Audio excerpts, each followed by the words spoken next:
ഉണ്ടാക്കാം. അതിന് വേണ്ടിയിട്ട് ഞാൻ കുറച്ച് കണവ എടുത്തിട്ടുണ്ട്. കണവ വൃത്തിയാക്കി റൗണ്ട് ഷേപ്പിനാണ് കട്ട് ചെയ്തെടുത്തത്. അതിലേക്ക് ഞാനൊരു ചട്ടി അടുപ്പിലോട്ട് വെച്ചിട്ടുണ്ട്. ചട്ടി ചൂടായി വന്നിട്ടുണ്ട്. ചട്ടി ചൂടായി വന്നപ്പോൾ അതിലേക്ക് കുറച്ച് എണ്ണ ഒഴിച്ചു കൊടുക്കണം.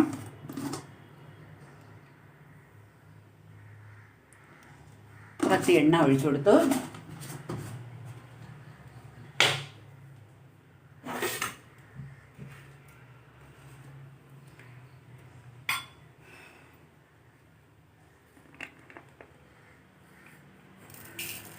എണ്ണ ചൂടായി വന്നപ്പം കുറച്ച് ഉലുവ,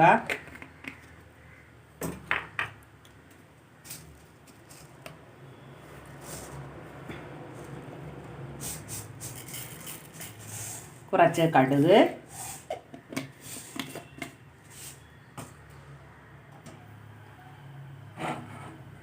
അങ്ങനെ അതിലേക്ക് കുറച്ച് ഉലുവയും കുറച്ച് കടുക് ഇട്ട് കൊടുത്തു. കടുക് പൊട്ടി വരട്ടെ. കടുക് പൊട്ടി വരുമ്പം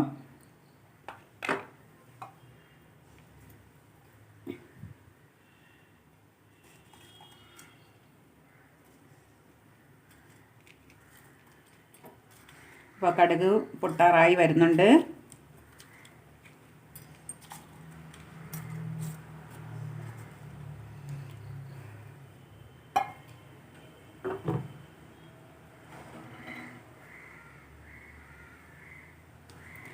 എണ്ണ തിളയ്ക്കാൻ ഒത്തിരി സമയം താമസിച്ചു പോയി. ഞാൻ സിമ്മിലിട്ടിരുന്ന ഓർത്തില്ല.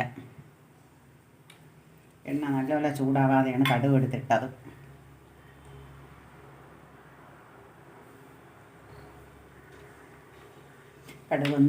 കടുക് പൊട്ടി തുടങ്ങിയിട്ടുണ്ട്. കടുക് പൊട്ടി നന്നായി എല്ലാം പൊട്ടി വരുമ്പോഴത്തേക്കും അതിലേക്ക് കുറച്ച് വറ്റൽമുളക്, ഒരു 3 വറ്റൽമുളക് അതിലേക്ക് ഇട്ട് കൊടുക്കണം.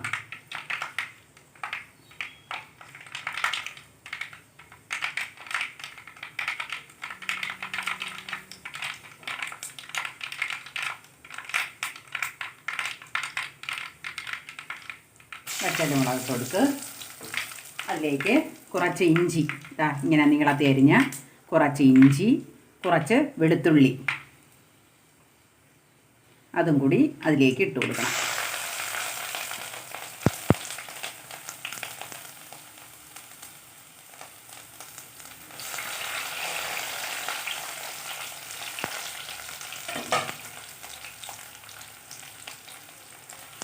നന്നായി ഇളക്കി കൊടുക്കണം. ആ ഇഞ്ചിയുടെ പച്ച ചുവ മാറുന്നത് വരെ ഒന്ന് ഇളക്കി യോജിപ്പിക്കണം.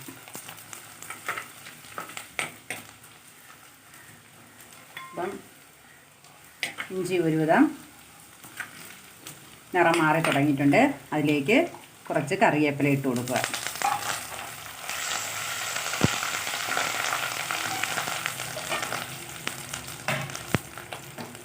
എന്നിട്ട് അതിലേക്ക് ഒരു 4 സവാള അരിഞ്ഞത്,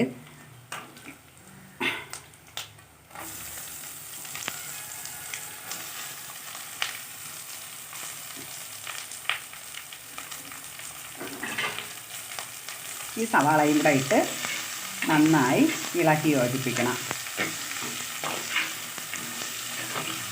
അപ്പം എണ്ണ ഒഴിച്ച് ചട്ടി ചൂടായപ്പോൾ എണ്ണ ഒഴിച്ച് അതിലേക്ക് എണ്ണ ചൂടായി വരുമ്പം ഉലുവ ഇട്ട് കടുകും ഇട്ട് അതിലേക്ക് കുറച്ച് വറ്റൽമുളക്, പിന്നെ ഇഞ്ചി, വെളുത്തുള്ളി, കറിവേപ്പില, സവാള ഇതെല്ലാം കൂടെ നന്നായി ഇളക്കി കൊടുക്കണം.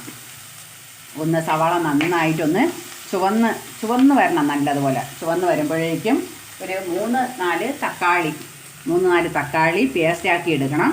പിന്നെ അതുപോലെ കുറച്ച് കുരുമുളക് എൻ്റെ കയ്യിൽ പൊടിയില്ല, അതുകൊണ്ടാണ് ഞാൻ ഇതെടുത്തത്. ഇതൊന്ന് പൊടിച്ചെടുക്കണം.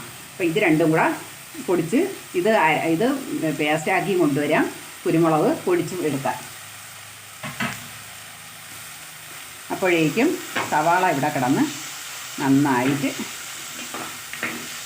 തീ ഇപ്പം ഹൈ ഫ്ലെയിമിലാണ് വെച്ചേക്കുന്നത്.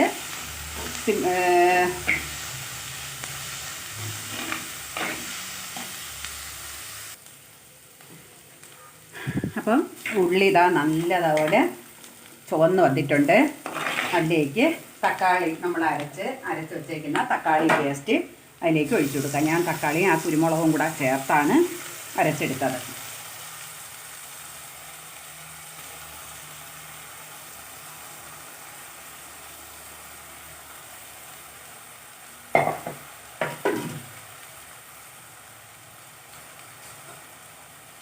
തക്കാളി പേസ്റ്റും കൂടെ അതിലേക്ക് ഒഴിച്ച് നന്നായി ഇളക്കി യോജിപ്പിക്കണം. അപ്പോൾ നമ്മളിതുവരെ അതിന് ഉപ്പിട്ട് കൊടുക്കില്ല.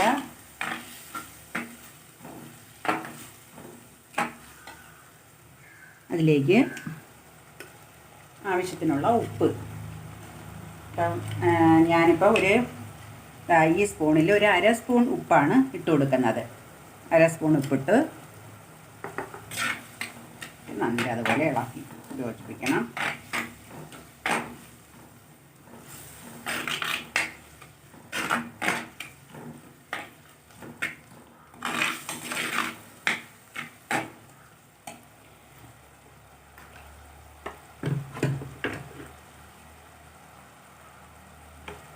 അതിലേക്ക് ഒരു സ്പൂൺ മഞ്ഞൾപ്പൊടി ഇട്ട് കൊടുക്കുക.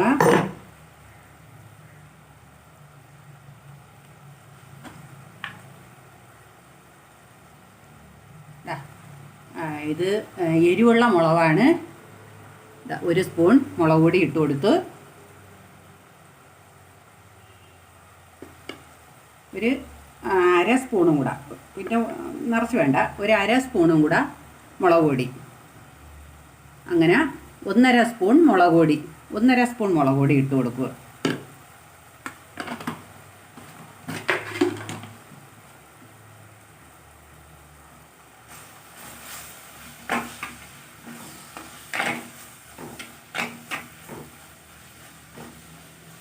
മഞ്ഞൾപ്പൊടി ഇട്ട് പിന്നെ കുരുമുളകിൻ്റെ ഇതുണ്ട്, കുരുമുളക് അരച്ച് അത് ചേർത്തായിരുന്നു.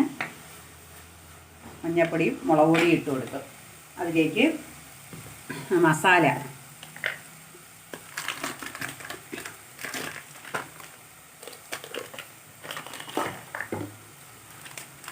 കുറച്ച് മസാല ഇട്ട് കൊടുക്കണം.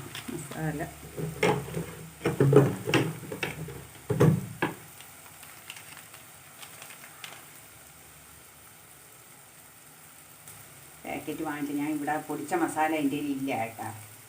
പാക്കറ്റ് മസാലയാണ് വാങ്ങിച്ചത്. 1 സ്പൂൺ മസാല.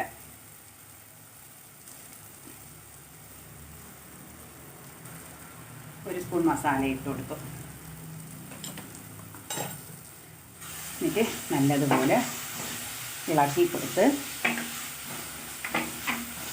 അപ്പം ആ തക്കാളിയുടെ വെള്ളമൊക്കെ ഇതിൽ നല്ലതുപോലെ പിടിച്ച് ഇപ്പം തന്നെ നല്ല മണമുണ്ട്. തക്കാളിയുടെ വെള്ളമൊക്കെ അതിൽ പിടിച്ചിട്ടുണ്ട്. ഇനി ഇതിലേക്ക് കുറച്ച് നമുക്കിത് കണവ വേവാനുള്ള വെള്ളം ആവശ്യമുണ്ട്. അപ്പം അതിലേക്ക് കുറച്ച് വെള്ളം വേണം. അപ്പം ഞാൻ കുറച്ച് വെള്ളവും കൂടെ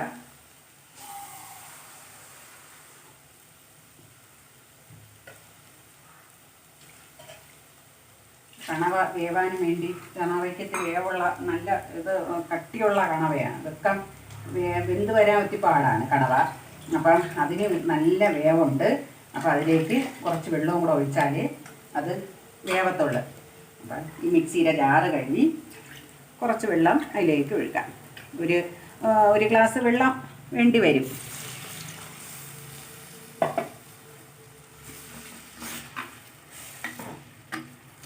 കുറച്ചുകൂടെ വെള്ളം വേണ്ടി വരും. ഈ വെള്ളം കൂടെ ഒഴിച്ചു കൊടുക്കുക.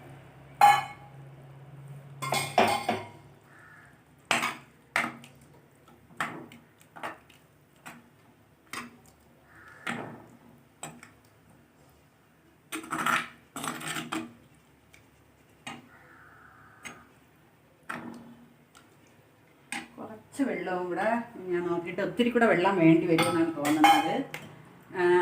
ഇതിന് അത്രയും വെള്ളം, കുറച്ച് വെള്ളവും കൂടി വേണ്ടി വരും. എന്നുവെച്ചാൽ ഇത് നമ്മൾ ഈ വെള്ളം ഫുള്ള് നമ്മൾ വറ്റിച്ചെടുക്കുകയാണ് ചെയ്യുന്നത്. കണവ വെന്ത് വരുമ്പം ഈ വെള്ളം ഫുള്ള് വറ്റി കണവ വേവുകയും ചെയ്യും. ഇത്രയും വെള്ളമെങ്കിലും ആവശ്യം, ഒരു 2 ഗ്ലാസ് വെള്ളമെങ്കിലും വേണ്ടി വരും. ഇങ്ങനെ ഇരിക്കണം കറി കണക്ക്. ഒന്ന് തിളച്ച് വരട്ടെ. തിളച്ച് വരുമ്പോഴത്തേക്ക് അതിലേക്ക് കണവ എടുത്തിടണം.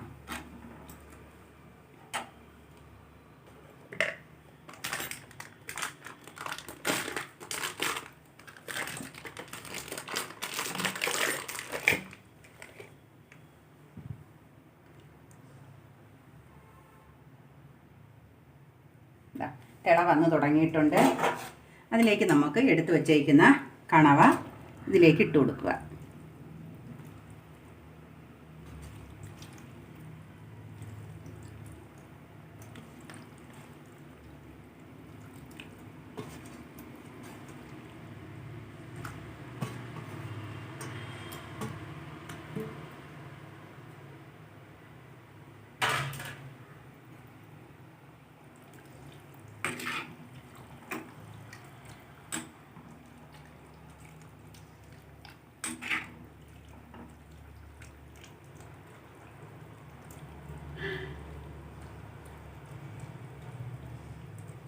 ഇനി ഇത് നന്നായിട്ട് ഒരു നല്ല ഒരു അടപ്പ് വെച്ച് അത് അടപ്പ് കെട്ടി വെച്ച് അടച്ചു കൊടുത്ത് ഒരു മീഡിയം സൈസിൽ ഫ്ലെയിം വയ്ക്കുക. ഫുള്ളിൽ വെക്കണ്ട, മീഡിയം സൈസ്, ലോയിലും വെക്കണ്ട. അതവിടെ കിടന്ന് വേവട്ടെ. ഇടയ്ക്കൊന്ന് ഇളക്കി കൊടുക്കണം. ഇത് നമുക്ക് കണവ റോസ്റ്റായാൽ നോക്കാം. കണവ നല്ലപോലെ വറ്റി പിടിച്ച് ഒന്ന് തവിയിട്ടൊന്ന് ഇളക്കി നോക്കട്ടെ. നല്ല വറ്റി നല്ല നല്ല പരുവത്തിലായിരിക്കുകയാണ്. ഇതിലേക്ക് നമുക്ക് ഒരു സ്പൂൺ വെളിച്ചെണ്ണ, 1 സ്പൂണ് 2 സ്പൂണായാലും കുഴപ്പമില്ല, 2 സ്പൂൺ ഇച്ചിരി വെളിച്ചെണ്ണ.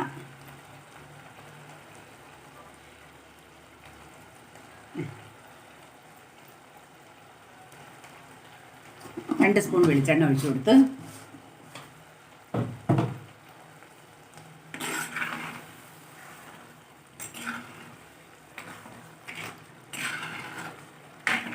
നല്ല